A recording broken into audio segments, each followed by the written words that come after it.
and welcome to Springfield Career Insights. Tonight, we enter the volatile terrain of governance, where laws are sidelined by modes and directives masquerade as policy. Across the continent, institutional clarity is often sacrificed to political impulse, leaving civil servants and citizens alike in a fog of uncertainty. In this episode, we ask, what happens when statutes are ignored and discretion becomes doctrine? What are the costs of informal governance, and how do we restore rule-based administration? We are joined by His Excellency Dr. Godfrey Gandawa, President of Springfield Research University and Sovereign Policy Architect. His work in statutory literacy and institutional reform offers a principled lens through which to examine this crisis. Welcome, President. It's a privilege to host you. Thank you, advocates, for the introduction. At Springfield Research University, we believe that transformation begins with truth, spoken boldly, structured wisely, and carried with compassion. Thank you, Professor. A directive is not a law, and a minister's mode is not a policy. Let's begin with your framing. What made you describe Eswatini's governance challenges as an emotional override of statute? Thank you, advocate. I framed it so because Eswatini's governance in practice often trades statutes for sentiment.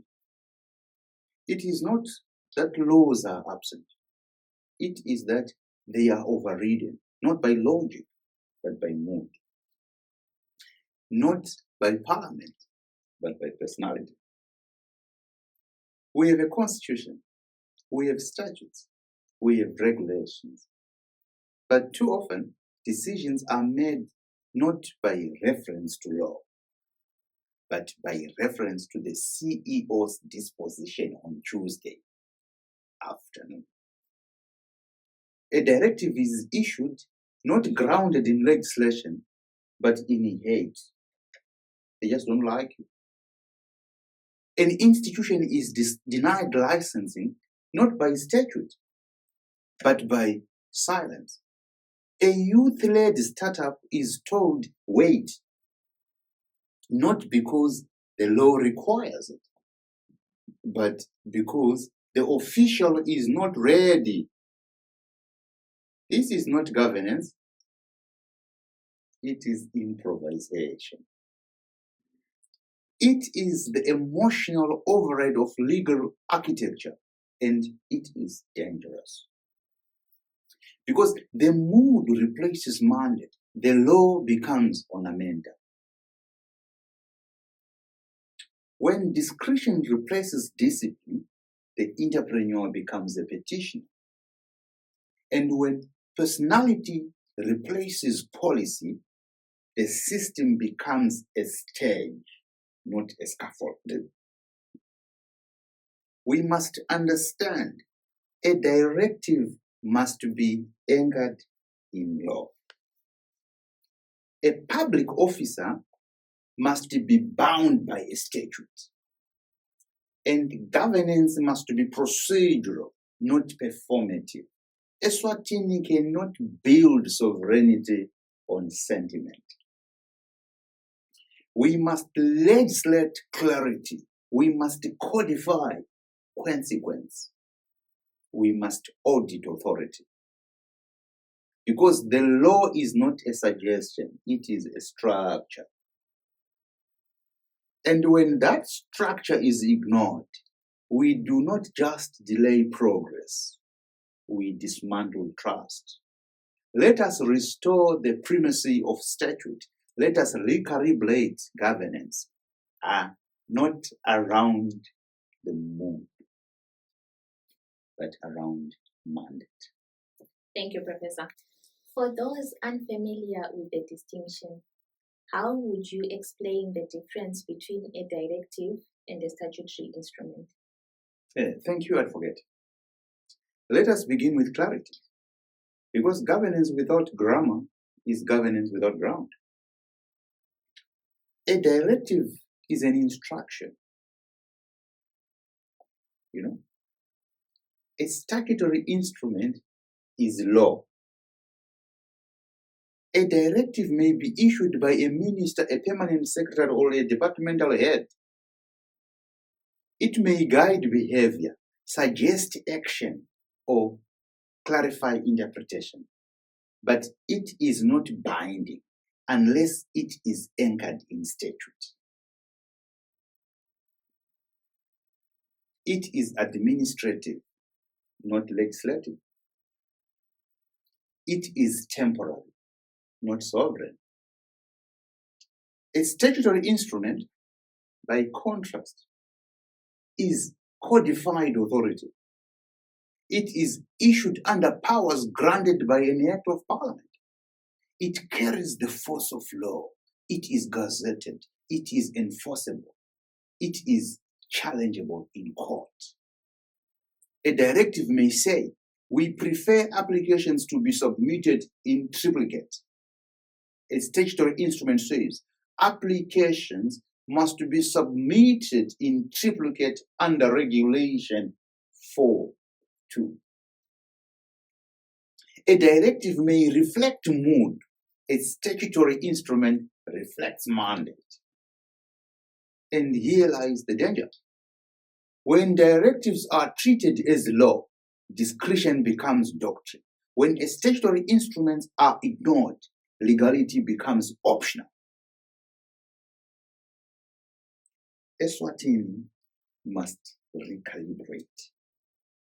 We must teach our officials that a minister's voice is not a statute, that a memo is not a mandate, that a secular is not a constitution. Because when governance is built on directives, we do not have a republic, or let me say a kingdom. We have a riesa. And when statutory instruments are silenced or sidelined, we do not have law, we have improvisation. Let us restore the hierarchy of authority. Let us legislate with precision. Let us govern with grammar, because sovereignty begins not with sentiment, but with syntax.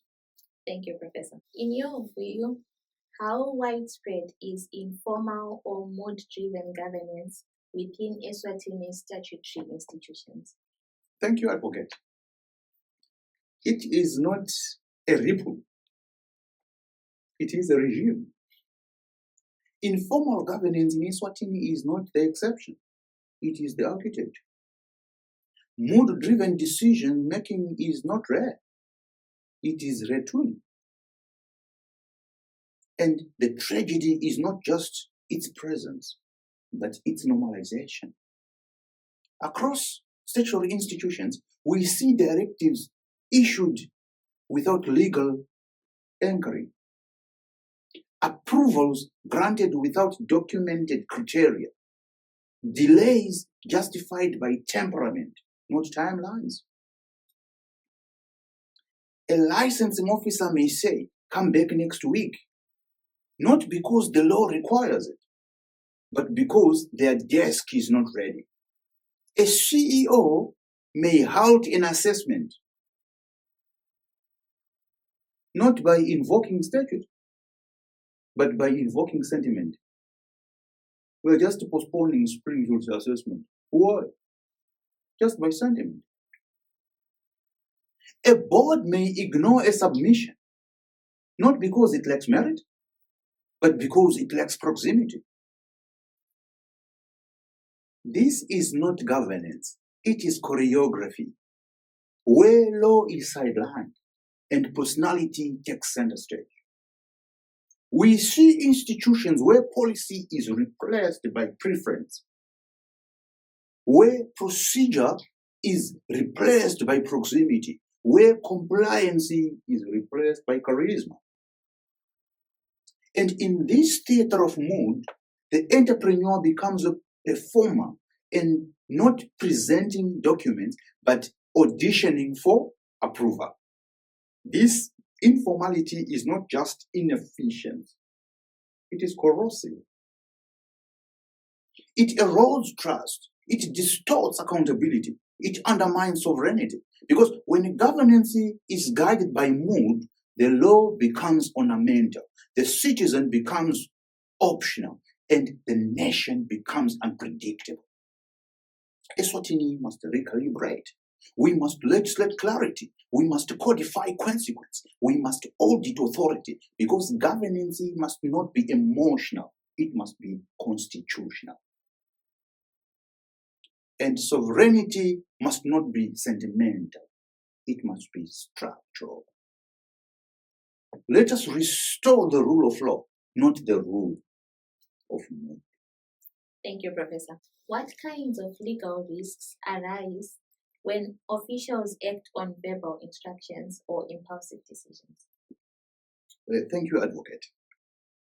When governance is guided by impulse, the law becomes casualty.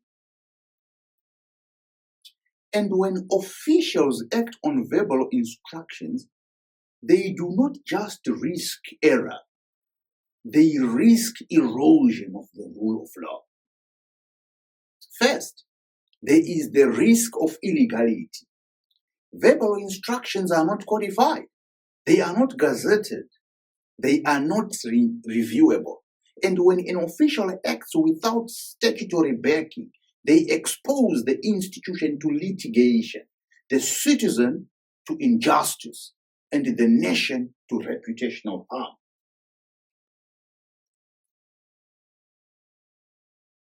Second, there is the risk of arbitrariness.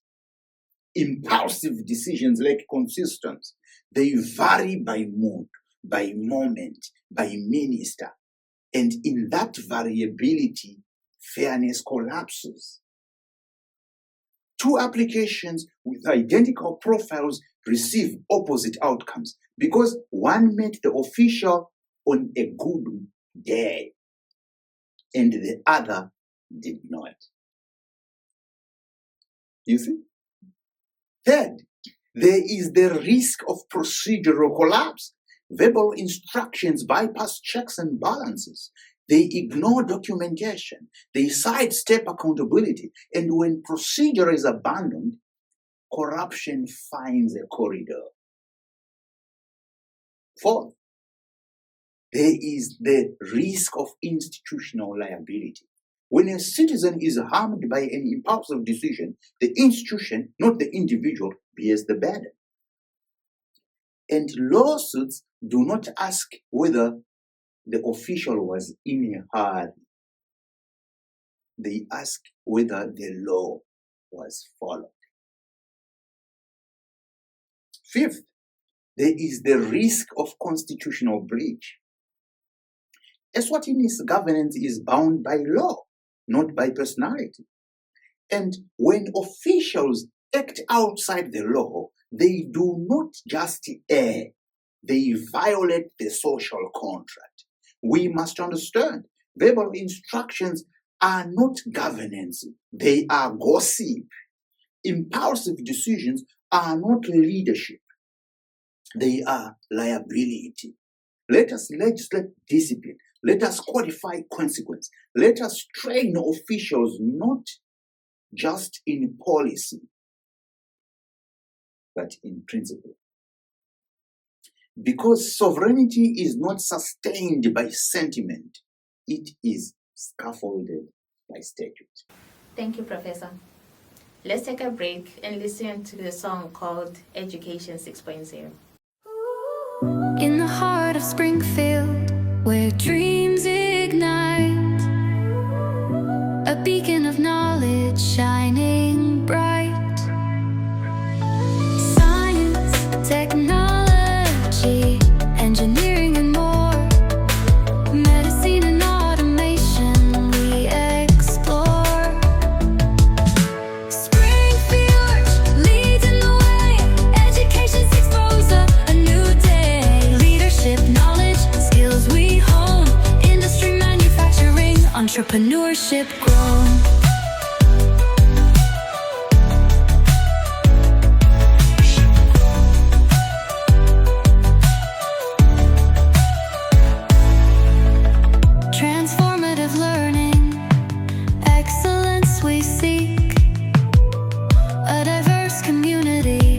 strong and unique, pushing boundaries, making us stand, inventors and innovators, shaping the land.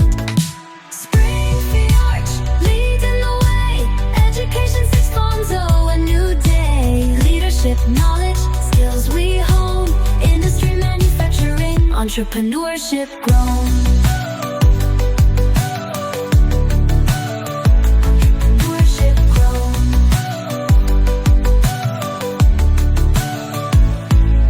With dramatic strings and synths so bold, our story of progress proudly told. Collaborative minds, humans and machines, redefining learning, fulfilling dreams. In an era of tech, the future unfolds. Springfield's mission, strong and bold, guiding the next generation, lighting the path for a world transformed. We lead the math. Final Springfield leads in the way, education 6.0, a new day, leadership, knowledge, skills we hone, industry, manufacturing, entrepreneurship grown.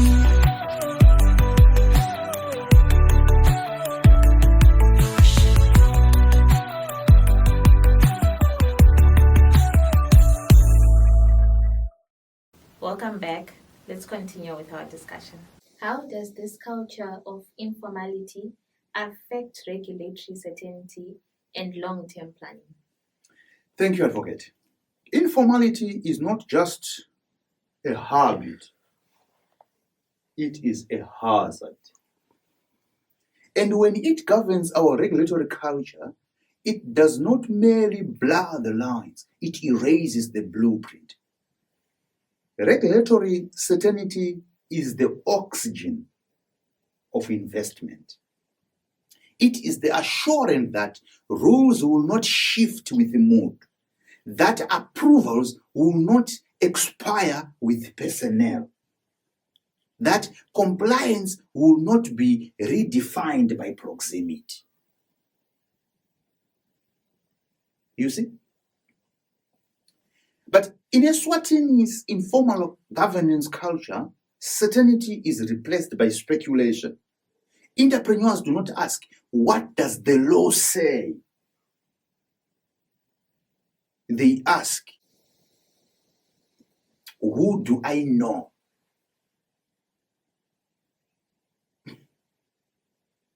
Investors do not ask, what is the process? You see, they ask, what is the mood this month? This is not just inconvenient, it is incompatible with long-term planning. First, it paralyzes forecasting. How does a business model for 5 years when licensing is discretionary? How does a university plan for an expansion when curriculum approval is emotional? How does a cooperative scale when registration depends on relationships?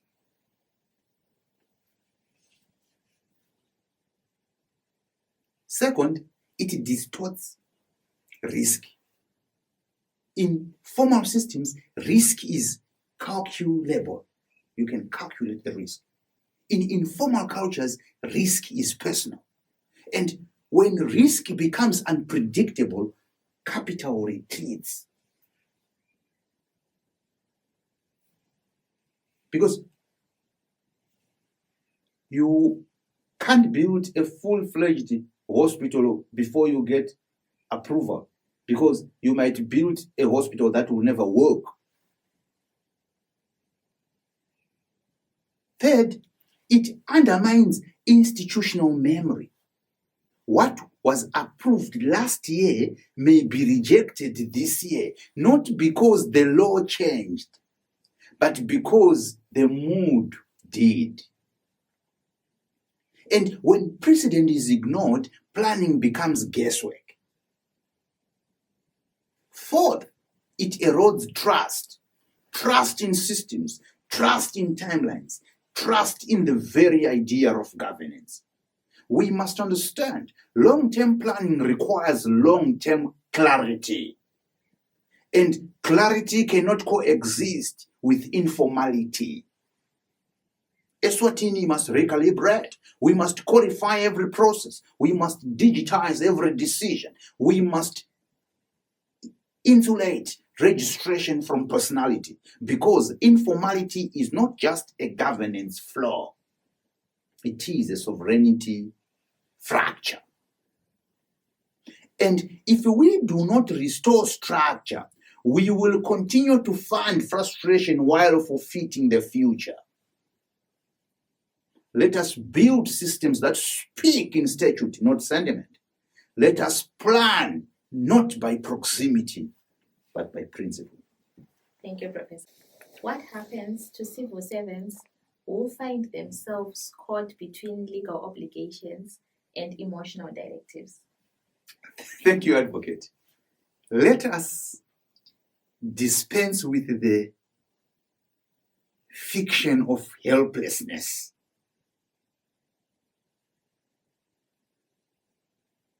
You see, civil servants are not passive victims of mood. They are active participants in its choreography. They are not caught. Like you said, they are complicity. And the paralysis we observe is not accidental, it is engineered. Too many officials have learned to read the room, not the statute. They anticipate sentiment, not mandate. They execute preference, not policy. They delay, not because they are confused, but because delay has become currency. They stall, not because they are pressured, but because stalling protects discretion. They sidestep the law, not out of fear, but out of habit. This is not a crisis of courage. It is a collapse of constitutional posture. And so we must ask, who trained them to ignore the statute? Who rewards silence over service? Who benefits when government becomes a guessing game? The answer is not abstract, it is administrative. We must audit not just the system, but the servants. We must retrain not just the process, but the posture. We must legislate not just timelines, but consequences. Because when civil servants become gatekeepers of mood, they cease to be custodians of law. And when they choose loyalty over legality, they do not just betray the citizen, they betray the kingdom. Ngingathi nje mina, they betray inkosi. Abayibambisi. Angisho, abayibambisi inkosi. They are betraying the king. Let us restore discipline. Let us enforce accountability. Let us remind every desk that sovereignty begins with statute, not sentiment. Thank you, Professor. In politicized environments, how do we begin to restore rule-based administration and procedural clarity? Thank you, Advocate. We begin not with outrage, but with architecture. Because politicization is not just a noise, it is erosion. And to restore rule-based administration, we must rebuild the scaffolding of sovereignty. First, we must legislate insulation. Institutions must be protected from political temperature. Boards must be shielded from ministerial mood. Processes must be codified, not improvised, because when the law is vulnerable to loyalty, governance becomes theater. Second, we must retrain the civil service, not in compliance, but in constitutional posture. Let every officer know their allegiance is to statute, not sentiment. Their duty is to process, not perform. Their authority is procedural, not personal. If you write an email to an officer or a CEO, they think you are writing to them, you are attacking them personally when you are writing to the office.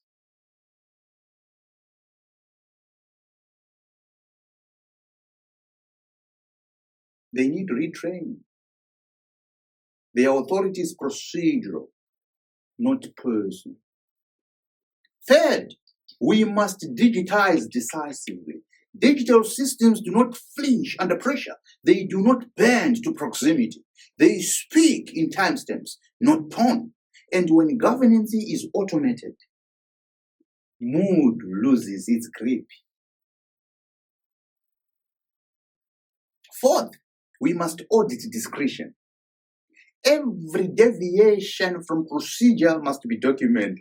Every verbal instruction must be challenged.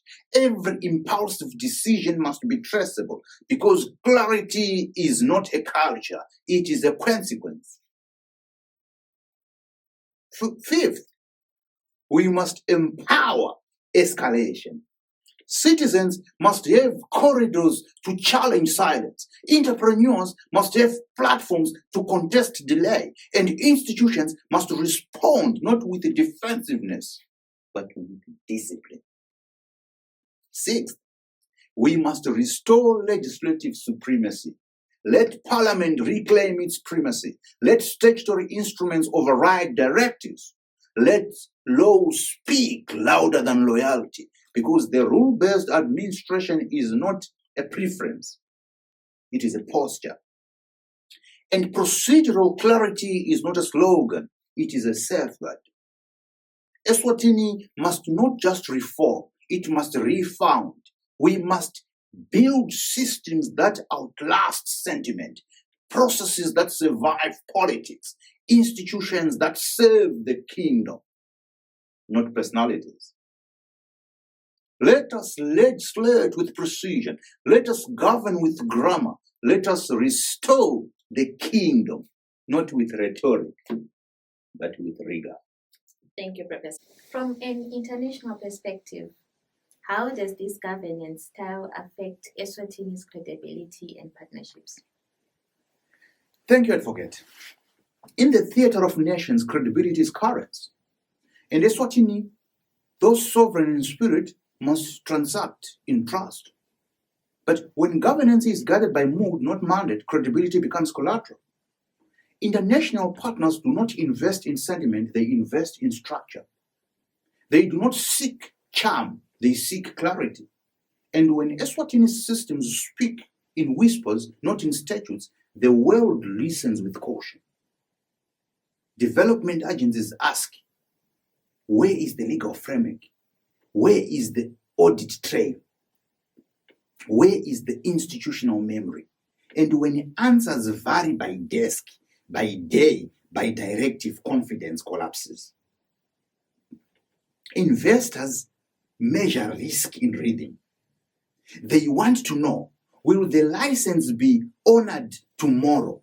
Will the tax regime remain stable?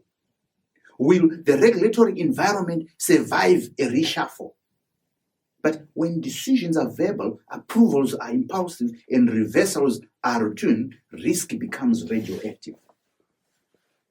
Diplomatic partners seek predictability. They engage not just with leaders, but with laws. And when governance is improvisational, diplomacy becomes defense. We must understand Eswatini's reputation is not built on rhetoric, it is built on reliability. And reliability requires rule-based administration, procedural clarity, and institutional discipline.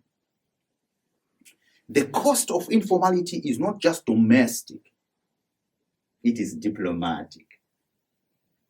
It affects trade negotiations. It delays development funding.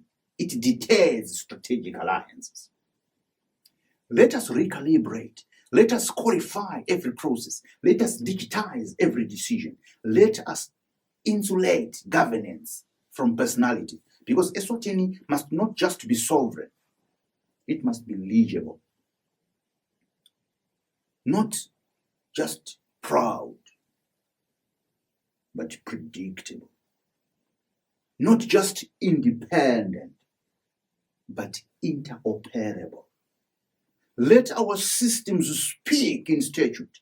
Let our partnerships be anchored in principle. And let our credibility be earned, not assumed. Thank you, Professor. Let's take a break and listen to a song called Echoes of Justice.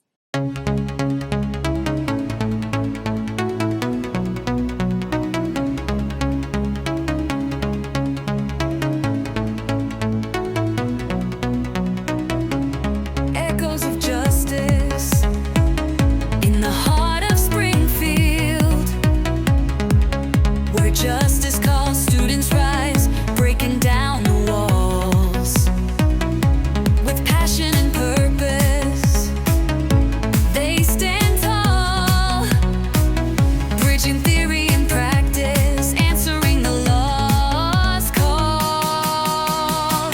Springfield Law Clinic, where dreams take flight, empowered in the people, shining bright. From the courtroom to the streets, we fight for justice, for freedom, day and night.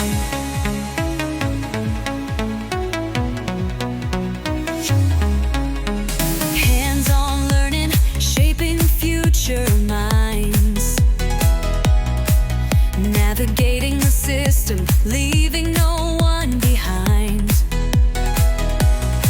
With every case, every client they find, building confidence, problem solving, intertwined. Springfield Law Clinic, where dreams take flight, empowered in the people, shining bright. From the courtroom to the streets, we fight for justice, for freedom, day and night.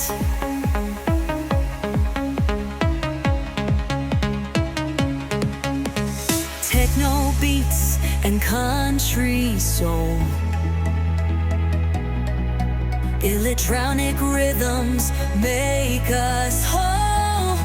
Oh, feel the power, feel the drive. Springfield Law Clinic, we thrive. Dance for justice, hearts ignite.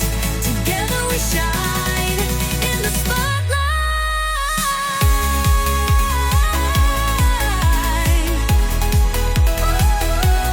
Springfield Law, we stand tall. Oh, justice for all. Oh, Springfield Law, hear the call. Oh, together we won't fall.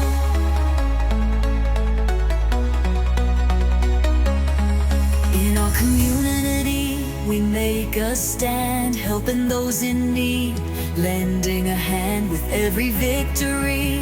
We expand, creating change across this land. Springfield Law Clinic, where dreams take flight, empowering the people, shining bright. From the courtroom to the streets, we fight for justice, for freedom, day and night. Together we stand, united and strong. Springfield Law Clinic, where we belong. With every step, every dance, every song,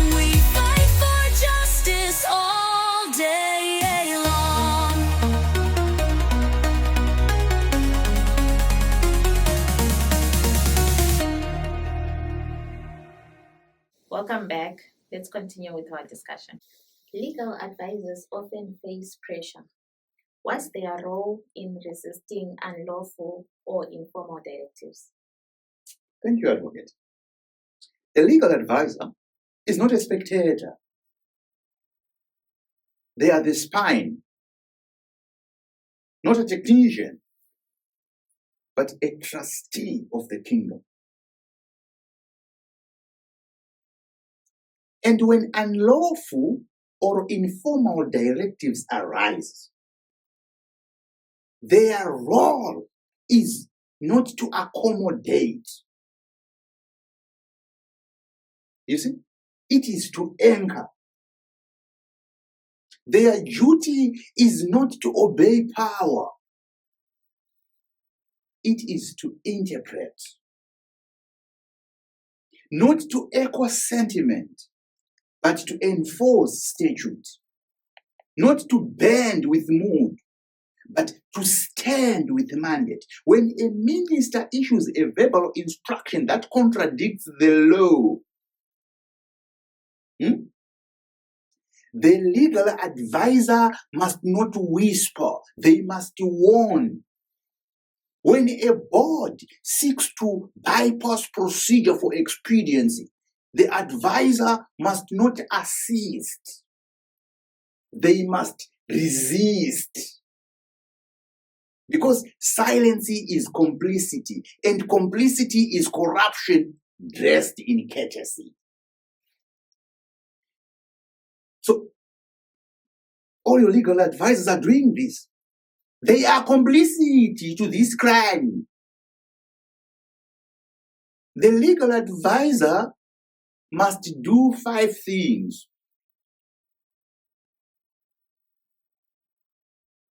Invoke the law clearly and courageously.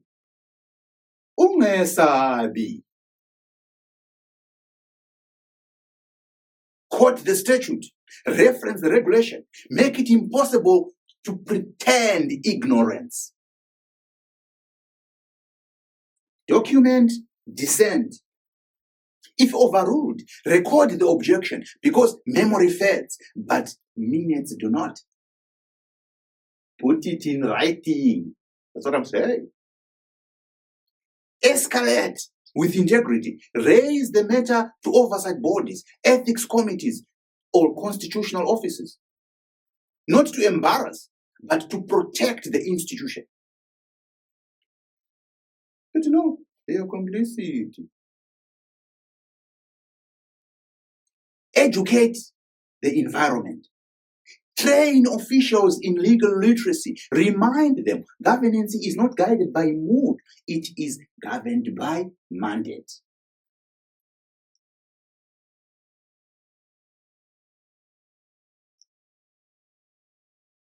Model constitutional posture. Let their presence be a reminder that law is not optional. You know, like I'm telling you, every ministry is a legal advisor. But so let their presence be a reminder that law is not optional, that every directive must bow to statute, because legal advisors are not ornaments. They are instruments. They do not decorate governance, they discipline it. And when they fail to resist, the law does not just bend, it breaks. Eswatini must empower its legal advisors, not just with knowledge, but with authority. Not just with position, but with protection. Because when law is under pressure, the advisor is the last line of defense.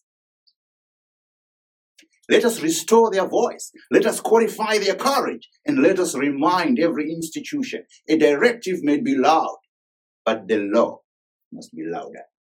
Thank you, Professor. How do we build a culture where procedural discipline is not just expected, but respected? Thank you, Advocate. We built it with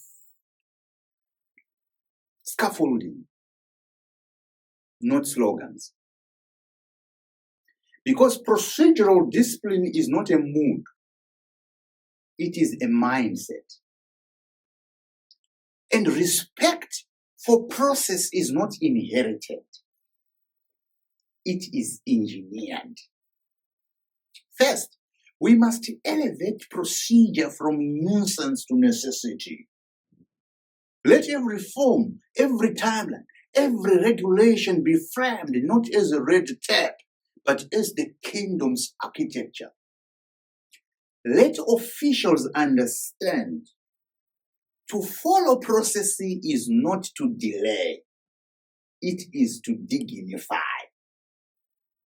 Second, we must reward compliance, not charisma. Promotions must reflect precision. Recognition must reflect reliability. Let the officer who follows the law be celebrated louder than the one who improvises with flair.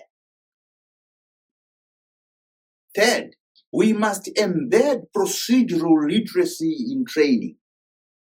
From induction to leadership, let every civil servant be schooled in statute, not just what the law says, but why it matters.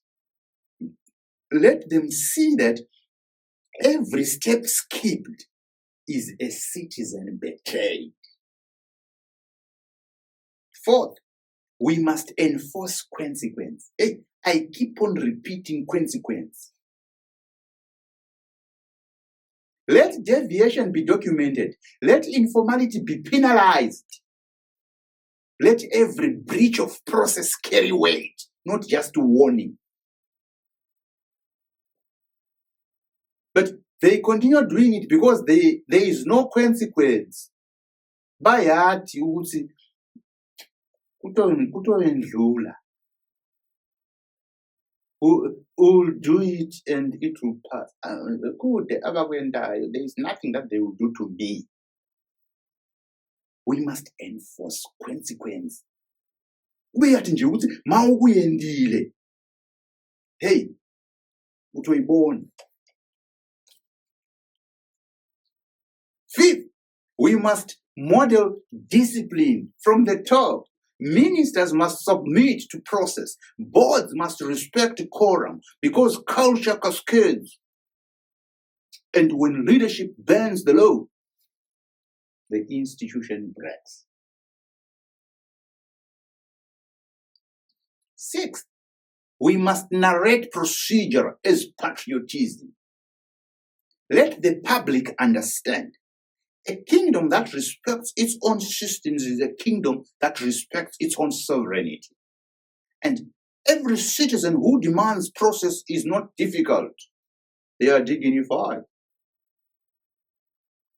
Because procedural discipline is not bureaucracy. It is backbone. It is how we protect fairness, how we preserve memory, how we prevent mood from becoming mandate. Eswatini must not just expect discipline, it must enshrine it. Not just in policy, but in posture. Not just in law, but in language. Let us build a kingdom where process is not feared, but revered. Where timelines are not optional, but constitutional. Where every desk, every decision, every directive bows first to procedure, then to power. Wow, this is amazing.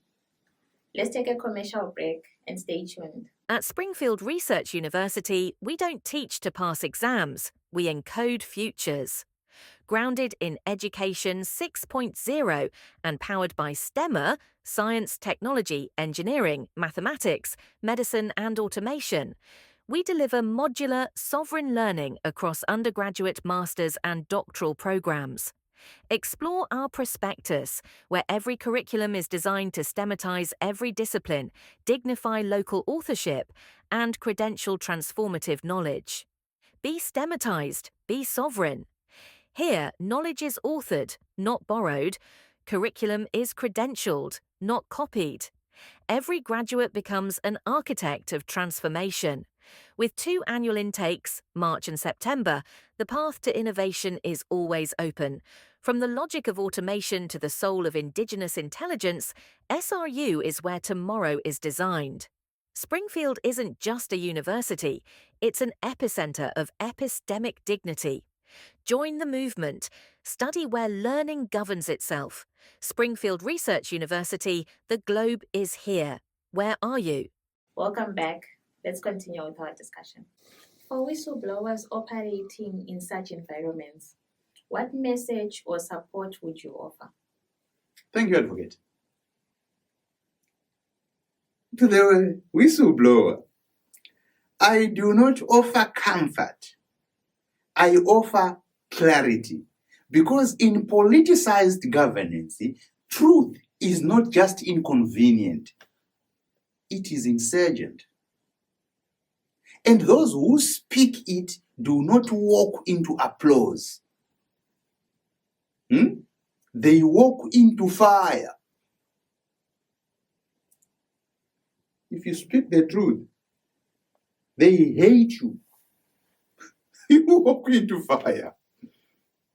But let it be known, you are not a traitor. You are a trustee, not a rebel, but a reformer, not a nuisance, but a necessary disruption. First, document with discipline. Trust without evidence is theater. Keep records. Timestamp every silence. Archive every deviation because memory fades, but metadata does not. Second, escalate strategically. Do not shout into the void. Climb the corridor. Use internal systems, ombuds offices, constitutional platforms. Let your dissent be procedural, not performative. Third, protect your posture. Know the law. Know the rights. Let your courage be constitutional, not emotional, because recklessness is not resistance. It ruins. It is ruin. Fourth, build alliances, not audience. Find legal advisors, ethical officers, institutional allies, because whistleblowing is not a solo act, it is a sovereign intervention. Fifth, narrate with nuance. Expose not just the breach, but the blueprint for reform. Let your voice not just indict, but instruct, because the goal is not scandal, it is scaffolding. And finally, remember your role. You are not just revealing failure, you are restoring fidelity. You are not just challenging power, you are championing principle. You are not just risking reputation, you are rescuing the kingdom's integrity. Eswatini must not verify whistleblowers, it must demoralize them. Not as enemies of order, but as architects of accountability. Not as disruptors, but as defenders of discipline. Let us build a kingdom where truth is not punished, but protected. Where silence is not safer than statute. Where every whistle blown becomes a bell rung for reform, for rigor, for restoration. Thank you, Professor. If you had to prioritize institutional reforms, which ones would you tackle first? Thank you, Advocate. Reform is not a checklist. It is choreography. And when a kingdom seeks to recalibrate, it must begin not with convenience, but with constitutional consequence.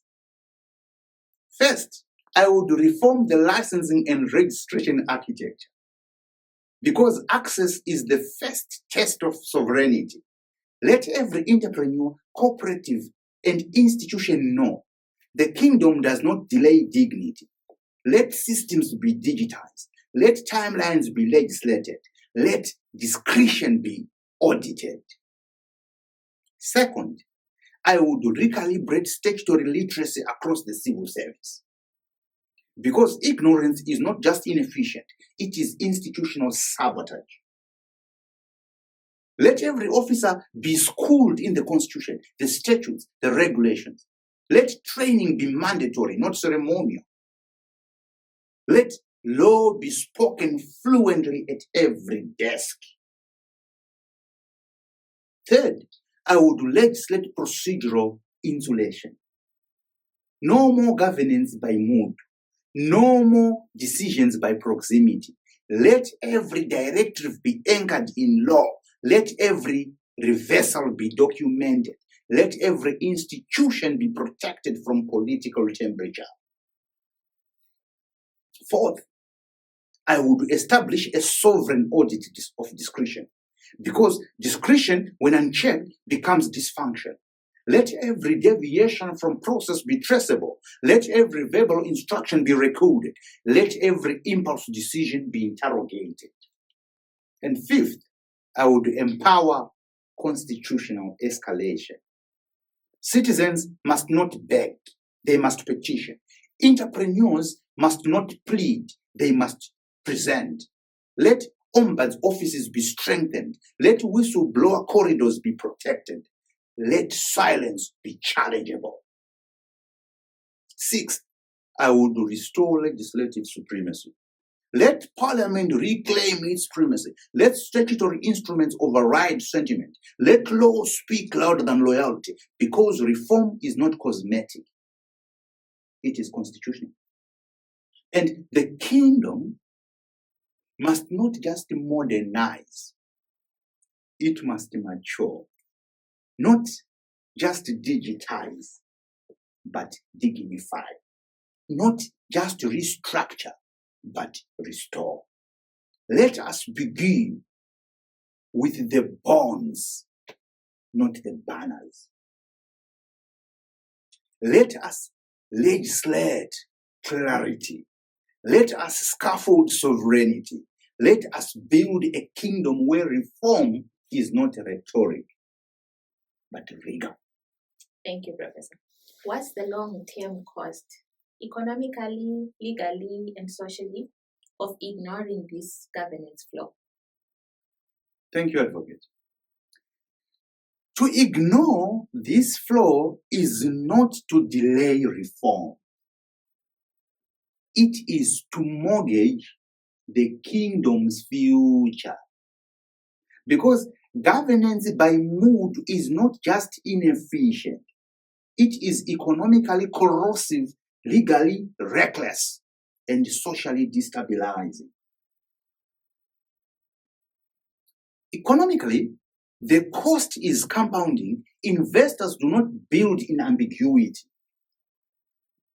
Entrepreneurs do not scale in silence, and development partners do not fund improvisation. When licensing is discretionary, capital retreats.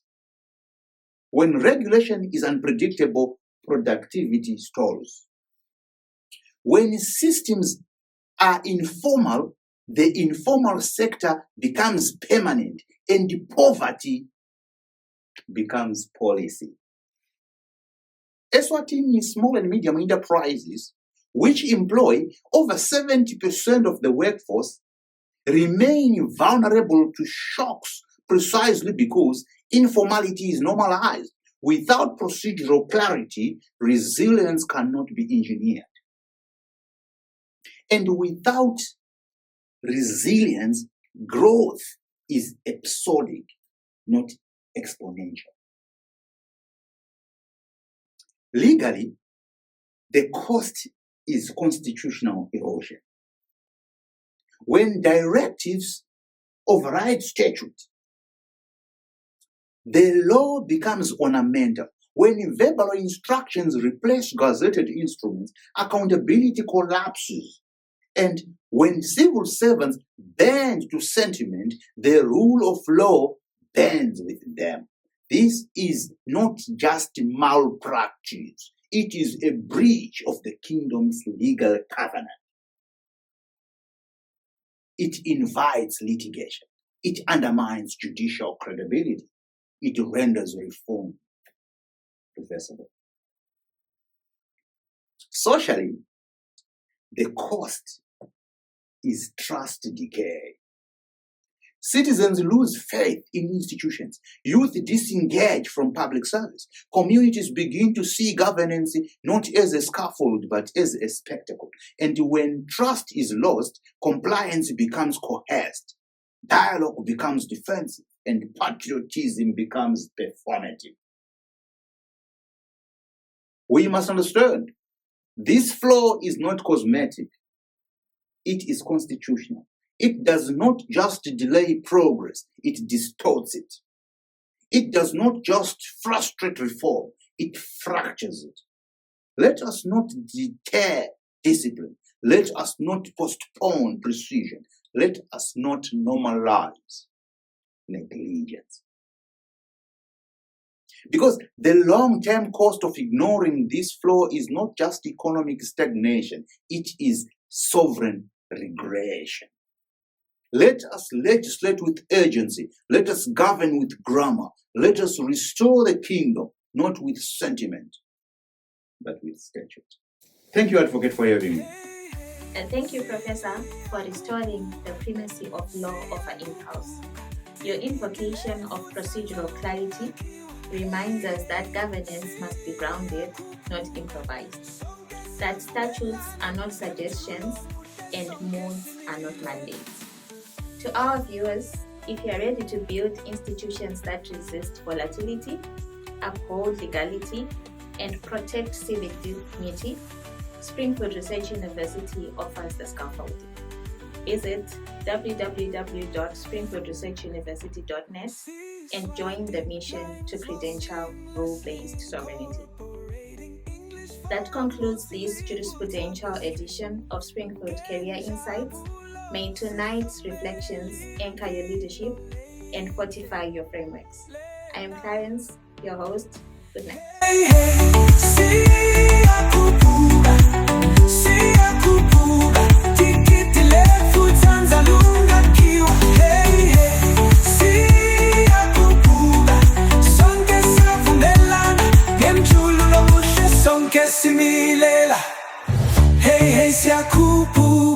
Siyakupuga tikitile futsanza lunga kiwa hey hey hey siyakupuga sonke siyavumelana ngemjululo muhle sonke simile